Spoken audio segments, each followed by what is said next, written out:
Hello and welcome to the Main Cave. Now, in my recent videos I've looked at some travel peripherals, as this summer I'm off on holiday and I want a keyboard and mouse that can come with me. Here is the keyboard that I'm taking and the reasons why I'll be going through in this video.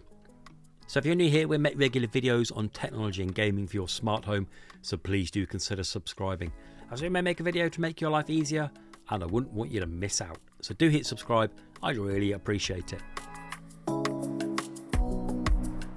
So here it is then, the Nillkin Cube Pocket Keyboard. So when you first get it then, in the box it comes the keyboard itself, a nice felt material carry bag, the manual and an exciting accessories box. But hold that thought, inside's just a generic USB cable sadly. Quickly then, let's get this bag out of the way. This is a lovely touch. It's a good quality bag and one I've been using to protect the keyboard from any knocks or scratches. It won't protect you from a fall, but it's enough for me to keep in my bag when out and about. So let's move on to the main part then, and that's the keyboard, and it's its main benefit of being its size. It folds in 2 points, and when it's folded, it's 18 centimeters by 10.5 centimeters by 1.5 centimeters and weighs in at just under 260 grams. When folded, it's mostly covered with this nice fake leather type material, which is attached to the board and doesn't come off. This helps with scratches and a certain level of protection. Fold it open and it goes to 34 centimeters wide by 10.5 centimeters by 0.8 centimeters on the keyboard part, but the hinges do stick out a little bit, but only in a small area. Quick note here, when it does stay open. The one I'm used to didn't have this, and that was one of its major flaws, but not this with the Nillkin. This one opens and it stays open. Here I've got the black version, but you can also get it in green and brown. I just think black looks cleaner, it's up to you. So open it up then and you are presented with a feature stacked keyboard for its size.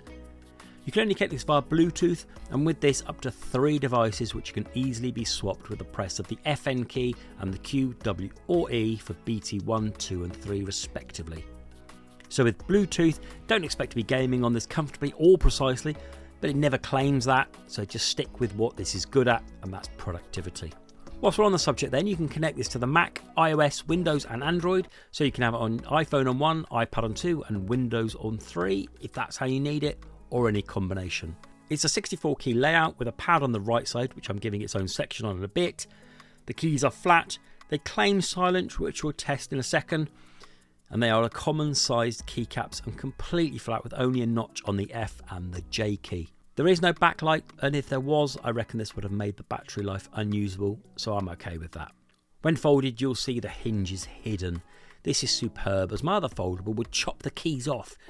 This hides the hinge under the keys as to not compromise on size of any of the keycaps. It's excellent. The keys are flat, as I said, and are silent, as I'd expect from a non-mechanical keyboard, but here's a sound test anyway.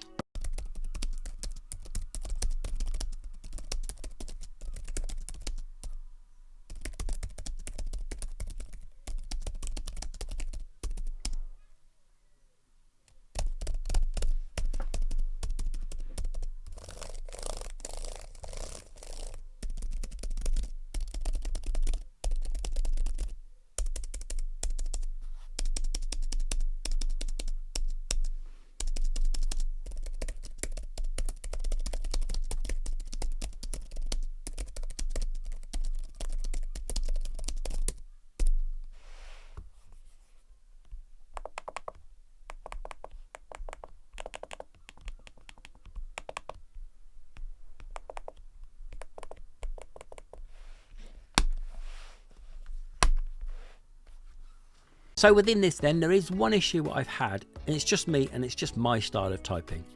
If you're used to pressing the space with your left hand, you may need to change this.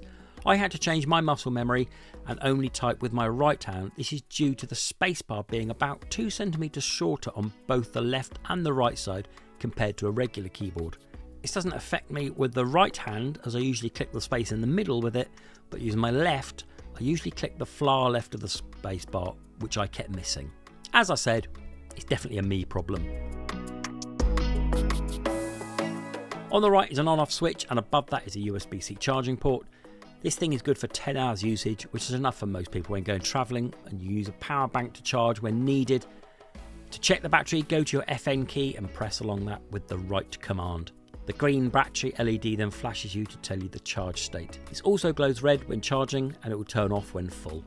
One thing to note then, the board does go to sleep within 10 minutes of use, but if you close this up within this 10-minute period, it's still active, so you can squeeze the board and you will start typing. I'd like to have seen it go to sleep once closed. It's just something to be aware of.